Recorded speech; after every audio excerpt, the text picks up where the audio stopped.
আগামীতে ছোটখাটো ফ্যাসিস্ট আসতে পারে, তবে বিচারকদের সেসব উপেক্ষা করে ন্যায় বিচারের স্বার্থে কাজ করতে হবে বলে জানিয়েছেন আইন উপদেষ্টা ডক্টর আসিফ নজরুল। বিকেলে রাজধানীর ধানমন্ডির একটি রেস্তোরাঁয় বাংলাদেশ জুডিশিয়াল সার্ভিস অ্যাসোসিয়েশন আয়োজিত বিচার বিভাগ পৃথকীকরণ দিবস উদযাপন উপলক্ষে আলোচনা সভায় কথা বলেন তিনি। অতীতে উচ্চ আদালতে বিচারক নিয়োগে অস্বচ্ছতা ও দলীয়করণের দিকটি উল্লেখ করে আসিফ নজরুল বলেন, কেবল জয় বাংলা কিংবা বাংলাদেশ জিন্দাবাদ বললেই বিচারক হওয়া যেত। তিনি বলেন, রাজনৈতিক বিবেচনায় রিমান্ড মঞ্জুর করতেন বিচারকেরা। ফ্যাসিস্ট সরকার বিদায় নেয় এখন সেই ধারা থেকে বেরিয়ে আসার আহ্বান জানান তিনি।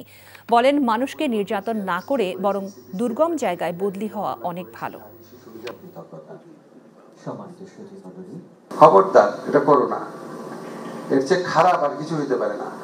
আমি অন্তর থেকে বিশ্বাস করি যে বিচারকের পদে থেকে যে অন্যায় করে নিজের ব্যক্তি স্বার্থে,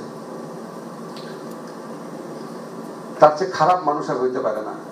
হতে পারে দু একজন হয়তো প্রচন্ড ভয় করেছে, ভয় করলে ভীতু বলতে পারো, কিন্তু যে একটা বাড়তি সুবিধা নেওয়ার জন্য, ভালো জায়গায় পোস্টিং নেওয়ার জন্য, প্রমোশন নেওয়ার জন্য, বিদেশে যাওয়ার জন্য এই সুবিধা নিয়েছে, সে বিচারক তো দূরের কথা, সে মানুষও না।